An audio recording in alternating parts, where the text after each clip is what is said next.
Following a giant's footsteps. Imagine what it would be like to follow a giant's directions for traveling to a desired destination. It is a long journey that requires traveling from town to town, through cities and across plains, over mountains and crossing rivers. The giant's strides, inconceivably longer than ours, would span miles effortlessly. Striding from mountaintop to mountaintop, over rivers and lakes, he would miss many of the landmarks so vital to us. In following a giant's directions, we certainly get the highlights, but not enough of the kind of details we find helpful.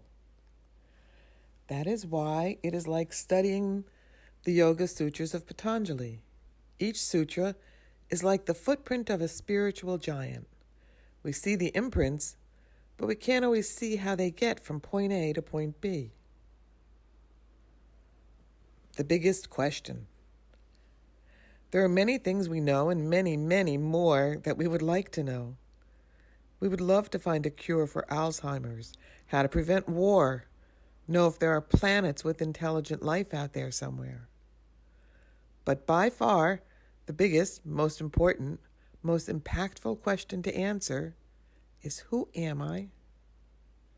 From this question flows other vital questions. Why am I here? What is the purpose of life? What causes suffering? What is happiness, and how can I attain it? You will find that the Yoga Sutras answers these questions. You learn about the universe and why it exists, and the nature of the mind. Guidelines for finding peace and harmony in our relationships with others and ourselves. And the Yoga Sutras answers the biggest question. It explains who we truly are, and this is the big bonus. It gives practical ways to experience this reality for ourselves. This is the essence of yoga. Another way of looking at the biggest question comes in another form. Know the knower.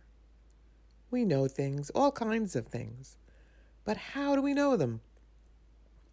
The things we know change, but the knower does not. What is awareness? We know that the body changes and the mind does too, but knowing, or awareness, stays the same. It is as if life is a parade passing by this inner knower. The parade changes, but the knower, unchanged and unaffected by the elements of the procession, continues to simply know. It is the witness.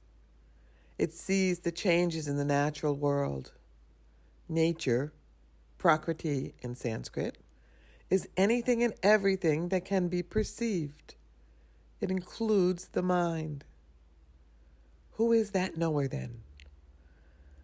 That knower is our true self, the Purusha. The Purusha is our transcendent source and essence. It is unconditional peace, joy, and love. It is spirit, pure, eternal consciousness, the divine, what we call God. That's why we can say that we don't have to create peace or wisdom or joy. It's already within us, waiting to be uncovered. Discovering that reality for ourselves, experiencing it directly, is the ultimate goal of the sutras. How far down the path do you wish to travel? Sometimes the principles of yoga might sound extreme, as if they require renouncing some or many of your treasured joys in life. One student who was required to study the sutras as part of a teacher training program remarked that she found the text morbid.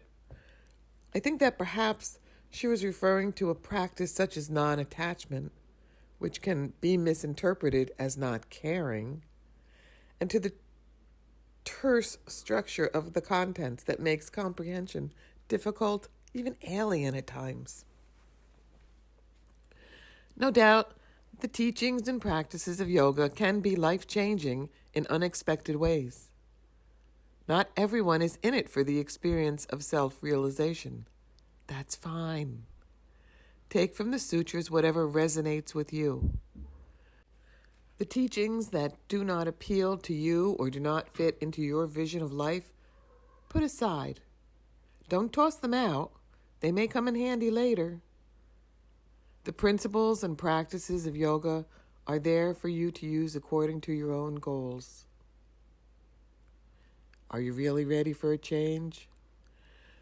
The Yoga Sutras are a holistic, undenominational, multifaceted approach to spirituality. Every aspect of who we are as human beings is embraced and included in a symphony of principles and practices. If you incorporate these teachings into your life, expect to change. Expect doubt, fears, envy, and other such disturbing emotions to decrease. Expect peace, joy, love, and compassion to increase. You will find yourself being more forgiving of your own shortcomings as well as those of others. Your knowledge of the world around you and the ways of life will grow exponentially. Your mind will be focused, clear, tranquil. You will be stronger and more courageous in the face of a challenge. Your enthusiasm regarding life and yoga will soar. This is yoga. Too good to be true? The long history of yoga declares, as indicated in this quote from the Buddha, no one believes until they discover for themselves.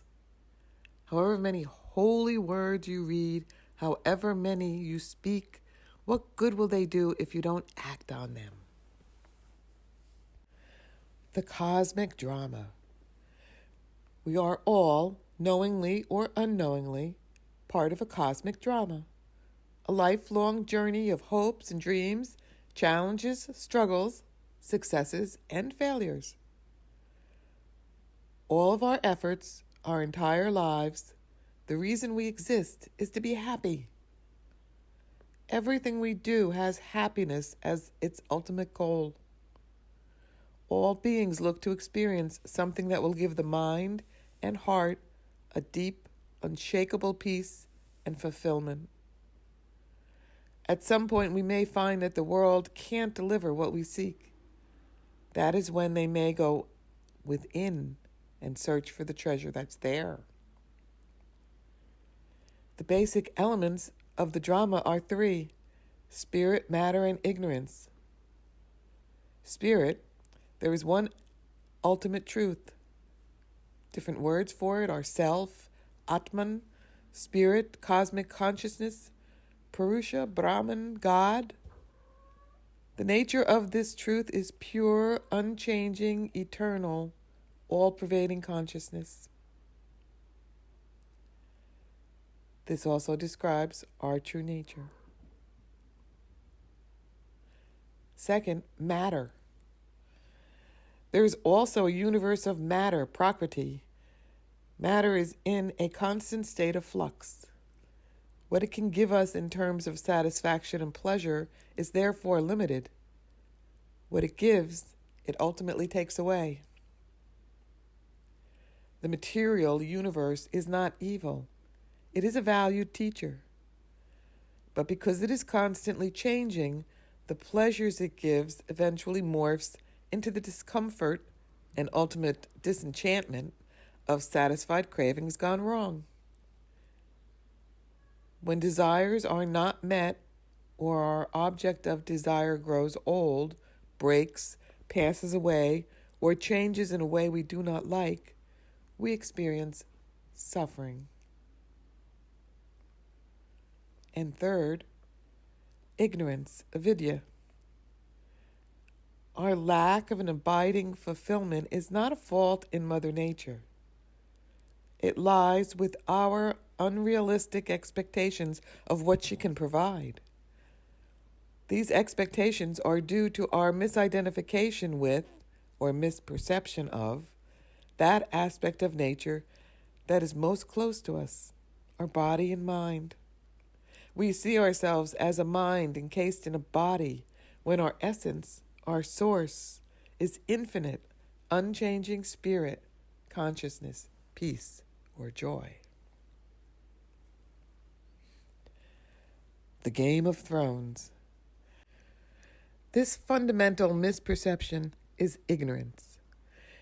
It is the greatest obstacle for yogis to overcome. The firstborn of ignorance is egoism, identifying ourselves as body-mind. We don't have to destroy the ego. We need to dethrone it from the center of our universe, where it has placed itself. Know that it is the self-centered ego that leads us to perceive life as fragmented, untrustworthy place. Attachment to self-interest blinds or distorts what life is truly offering us. That is why ego in Sanskrit is ahamkara, the I maker. It creates its own world composed of expectations of the ways things should be and the things we desire. It's based on what we saw, experienced, and were taught as children from friends, teachers, TV shows, movies, music, and more. We see this in bold relief when people are interviewed after a tragedy. They often say something along the lines of, "My world was shattered that day," or "My world was shaken." That is why yoga theory and practices work to accomplish dethroning the ego as the false sovereign of our lives. Patanjali affirms this in Sutra 418.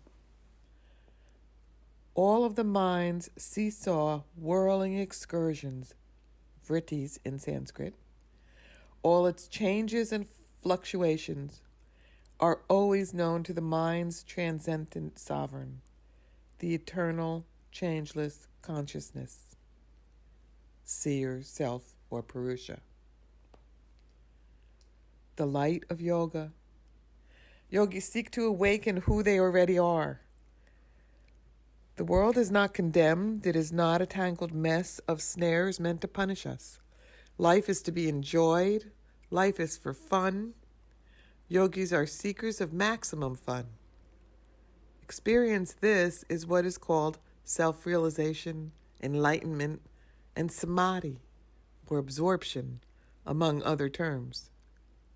Patanjali uses the term liberation, referring to being free from ignorance and suffering that it brings.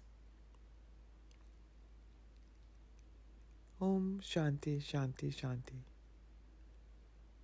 May the entire creation be filled with peace and joy, with love and light.